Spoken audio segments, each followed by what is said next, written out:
Hey artists, welcome back to a bonus November tutorial for Peacecraft Love as their mixed media creative ambassador. These will normally be monthly, but you're getting a bonus one in November because I was unable to post one in October. I am starting off here in my Dina Wakley media journal. It's the black one with the burlap and canvas pages, and I have gessoed that left side with white gesso, and I'm just adding some ephemera here. I'm starting off with dictionary pages. My plans were to also add some handwritten pages, but this page takes a whole nother direction than planned, and honestly I am not mad about it. I fell in love with creating this page, and I hope you'll see why in just a minute.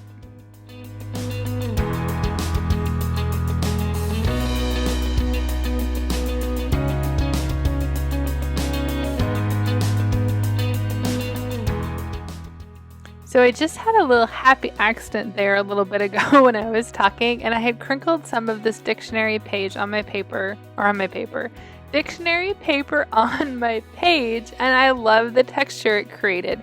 So I'm continuing this process. I love lots of texture behind of my layers, and usually when I use dictionary pages they're flat, but because this old dictionary and the pages crinkled and broke very easily, they started to kind of crumble, and I kind of likened it to when you add gold leaf to something. It kind of crumbled just the way gold leaf does, and I really love what happened here. I'm basically just ripping them, crunching them, using a ton of matte medium and sticking them down, and this is changing the entire direction of what I had planned in my head to do for my tutorial.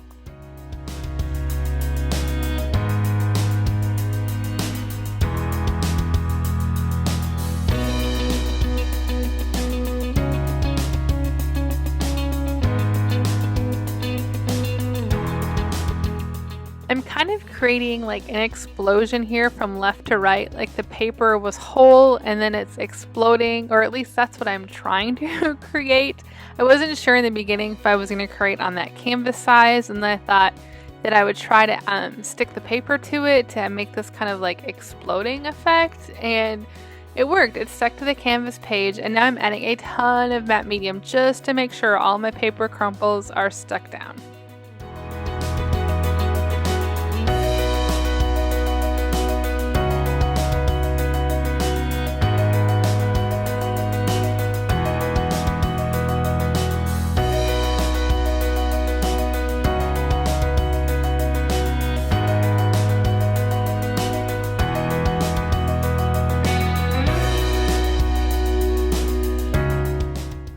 Now I'm going to add some gesso for several reasons. First, I'm using it a little bit watered down, and I also use it full strength. This is going to help embed those broken, crunched pieces into the background, but it's also going to bring the white over to that right side. So I'm wanting to unite the pages. The book pages are the creamy kind of brownish color, which matches the canvas side, but there's no white on that canvas side.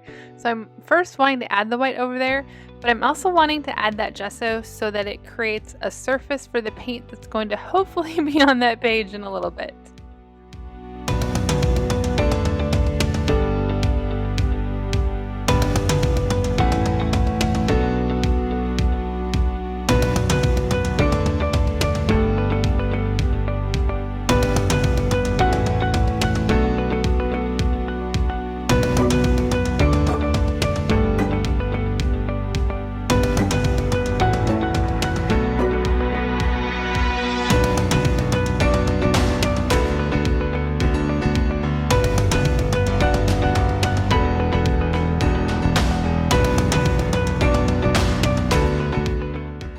Now I'm stamping some images that I actually am not going to use on my pages, but I left this in here because these little images that I stamp appear a few times as I'm trying them out on my pages, and there was no way to get rid of them. So I'm showing you what I did so that when these little dots show up here and there as I work on the pages, you'll understand where they came from.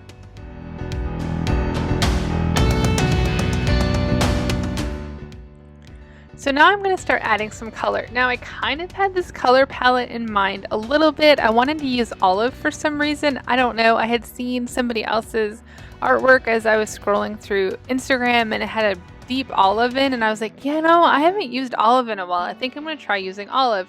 And then from there, I actually went to Anna's website, peacecraftlove.com, to see what Dina Wakley paints she had currently in stock, and I picked ones from her in stock. I thought this was a good way to kind of randomly pick my palette without getting overwhelmed with all the colors that were out there. So I'm using the olive, the peacock, the marine, and I'm blending them on my page. This is a completely new palette to me. I have used these colors before, but I don't think I've used them together on a page. So I'm trying to create that explosive feel from left to right that I did with the book pages, starting off with the olive going into the peacock because they'll blend together, and the peacock into the marine, and blending these creates a beautiful green color. I'm using the Dina Wakley paint at full strength and watered down, and just allowing the paint, the water, the colors to mingle on the pages together.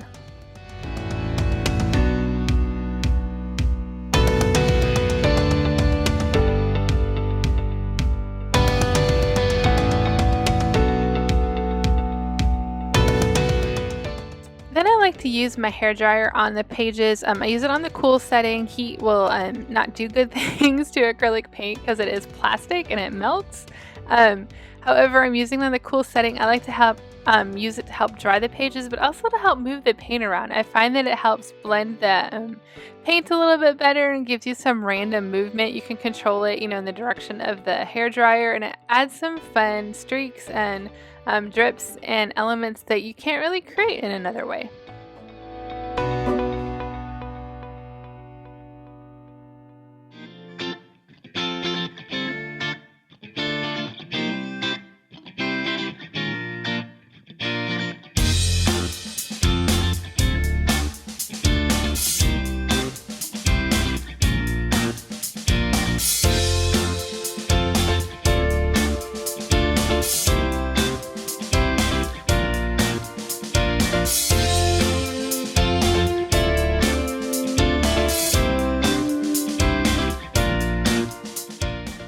So with that olive, I knew I also wanted to add olive circles. I don't know why. I have no idea where this was coming from, so I just went with it. So I'm adding olive dots to the bottom half of the page. This is going to bring the olive color down to the bottom and also kind of create that movement again from left to right.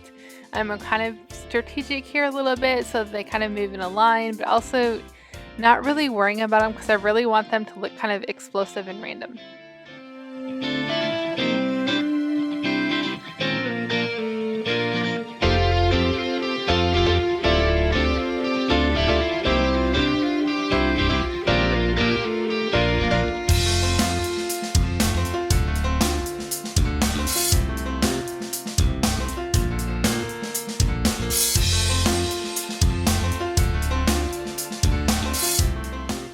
So now I'm picking up some marine paint here with a smaller size paintbrush because my original intention was to make some X's or crosses or some other mark, but then I decided the page was already kind of maybe getting a little busy and I didn't want another mark, so I just decided to add another a little bit smaller circle within those olive circles to create just a little bit more interest. You also notice that I added some olive circles on that canvas page when the camera was off, and I'm also adding the marine circles there as well.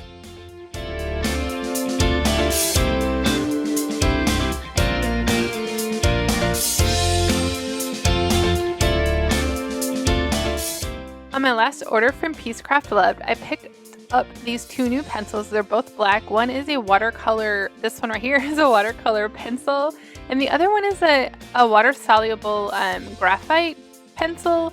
I've never used either of them before. I love to use the Stabilo All, much like many of you listening, but I also like to explore some other potential replacements so that the Stabilo All doesn't always appear in my pages.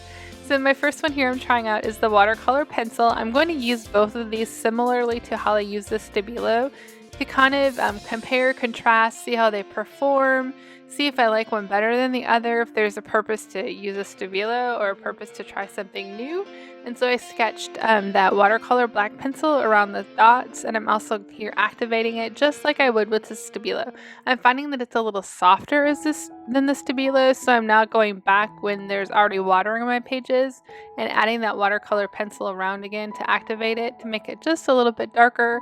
I'm going back and forth here, just trying to explore this new medium.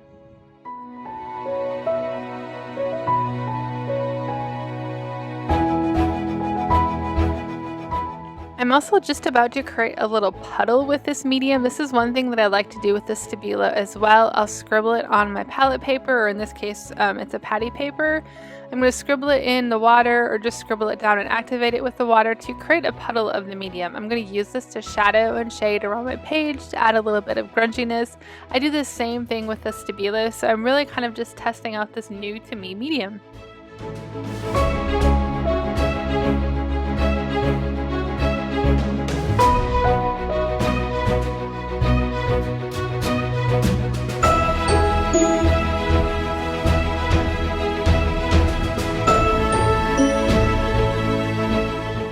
And then I got a little carried away and didn't get the record button pushed all the way down. I added a bunch of this Dina Wakley collage in the scribbly handwriting, and then realized, ooh, I didn't get the record button down, but thankfully I had a few more pieces to add. I'm just ripping it, adding it with matte medium, trying again to create that flow from left to right so it looks kind of like an explosive mess, not too busy.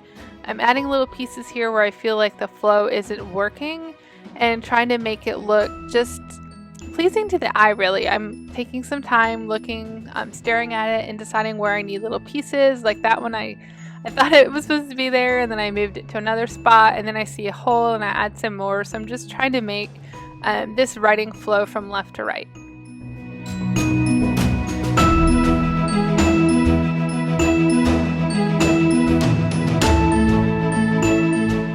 And now I'm going to test out this water-soluble graphite pencil. So it should be a little bit lighter. When I use the Stabilo, I like to use the black and the graphite version. So this is going to hopefully create some of that same. It's more of a silver color. It's a little shinier, more like a pencil graphic. I'm scribbling it, I'm testing it, I'm seeing how water-soluble it is. Usually when I use mediums like watercolor pencils or some other water-soluble mediums, they leave little sketchy marks behind. And I'm wanting to see if this will like completely dissolve or what it does. I'm just playing with it. I'm using it to add shadows and shading to what I'm doing, a lot of sketchiness, and just kind of figuring out the process here.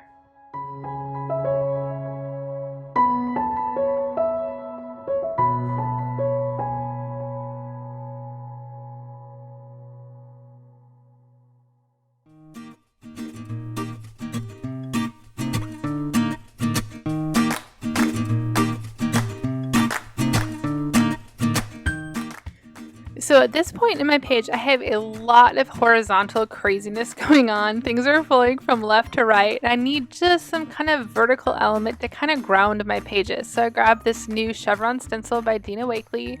I love her old stencil, the one that's spinners, and I use it all the time, but it's not available anymore. So I'm trying to fall in love here with a new similar stencil to see how I can also incorporate this one into my art.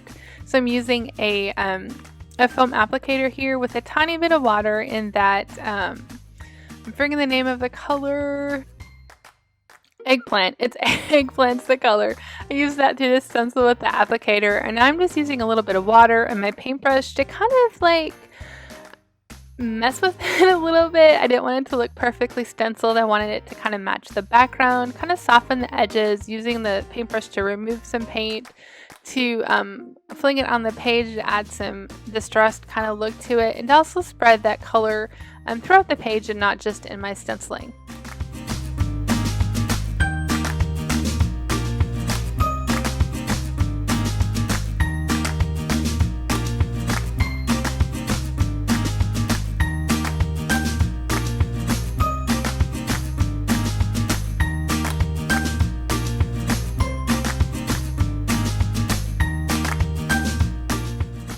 Next, I grab the night. I'm just going to add a little bit of touch of this here, mostly on the bottom to ground the chevrons, just a little bit to add some shading.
And I'm about to finish up the process with 2 more of these same exact things, stenciling them down, kind of using some water in my paintbrush to make them look a little bit more watercolory and not so stenciled on the page.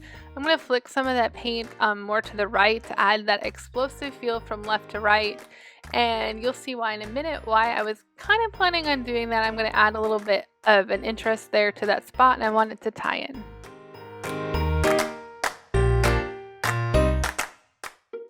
And here's what I grabbed to add. I grabbed one of these chipboard shapes. It says breathe in, and I feel like this is perfect. And you see those dots on the page? I was trying them out, but you can see they did not work. I removed them, don't worry. I'm just painting this little chipboard sheet with the eggplant and a little bit of navy. I'm going to attach it to my page. So I'm thinking that this explosive left to right, like the book page is exploding, the writing exploding, the polka dots exploding, the chaos is my brain right now. It's that time of year, the holidays, Thanksgiving to the Christmas season or whatever your family celebrates, and things just get crazy, busy. There's so much going on, the weather changing, just all the household things you have to do, and my brain is just like crazy, just like this page. It's exploding. And so this little chipboard sheet saying breathe in is a reminder to me, despite all of the chaos that's going on right now, to take some time and take a deep breath in. I'm going to stick this down with a little Dina Wakley heavy gel medium, and then I'm going to grab my paintbrush to kind of get the medium out of the letters. You'll see in a second that I do that. I'm not painting, I'm just kind of, there's gunk of gloppiness of that gel in between those letters. You can kind of see it there on the video, and I'm going to grab this paintbrush just to smooth it out. It probably didn't matter in the end, but I didn't want there to be clear little dots from that medium drawing in the middle. I think it also helped to secure it a little bit better to the page too. And that's it. It was a really simple, fun process. I hadn't been in my studio in a couple weeks, and it got me back in the groove of creating. I got to put my brain, the explosive, crazy, everything going on the page, and a little reminder to myself to breathe in. I hope this is also a reminder to you to take some time, take a deep breath, take some time to create this season and some time for yourself. Take a giant breath and just enjoy the moment.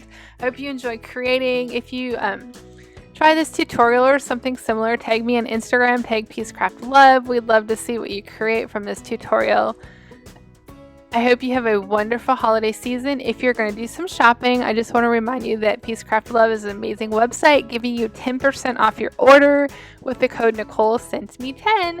Links below to all the products, to their website, and more. Thank you so much for watching.